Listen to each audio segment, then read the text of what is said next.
I have enjoyed your book presentation so much. We've only got one left. Maddy? So I'm going to be talking about this fantastic book. It's called Dragon Keeper, and it's about this girl who's a slave girl in ancient China during the Han Dynasty, and she has to go on this fantastic journey with this dragon. And I just absolutely love the different foods and the different culture that's in this book, and the magic and everything. But it's so surprising what she has to eat, which is like gruel and things that you would throw out, versus like what the royals eat, where they eat like Shanghai dumplings and absolutely delicious salads and all these amazing things. So I think that's what really was amazing about the food in this book.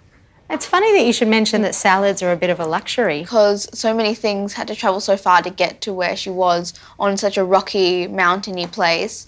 I think that fresh things are really rare and a luxury. Yeah, right. We're very lucky here, aren't we? Yeah, indeed we are. Hey, speaking of lucky, tell us about these dumplings. So these are Shanghai dumplings, or Shaolinbao, and so they're dumplings with meat or vegetables and soup inside. How do they get the soup in the dumpling? You can inject the soup, or they sometimes have a cube of this gelatin-like soup, and when they cook it, the soup melts. That sounds delicious. Who's had xiaolongbao before?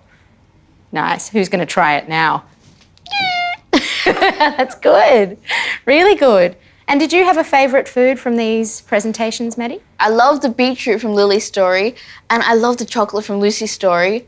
Wait, and I love ice cream. So if we mix them together, could we make an ice cream? Heck yes, you could. It would be absolutely delicious. Definitely. Yeah, I would love it. Sounds like another project to me.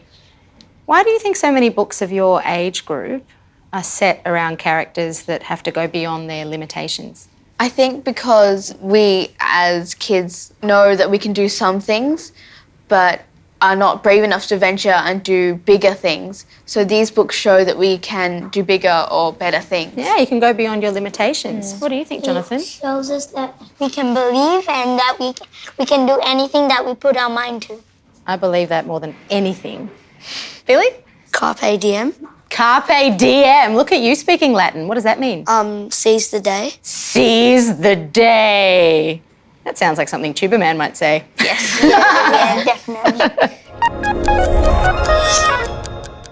So, Does it smell good? take a little bit of this and tell me what it smells like. Spearminty, almost fruity, isn't it? Yeah. It's called river mint. Mentha australis. one So that it's smelled a like mint. true Australian mint.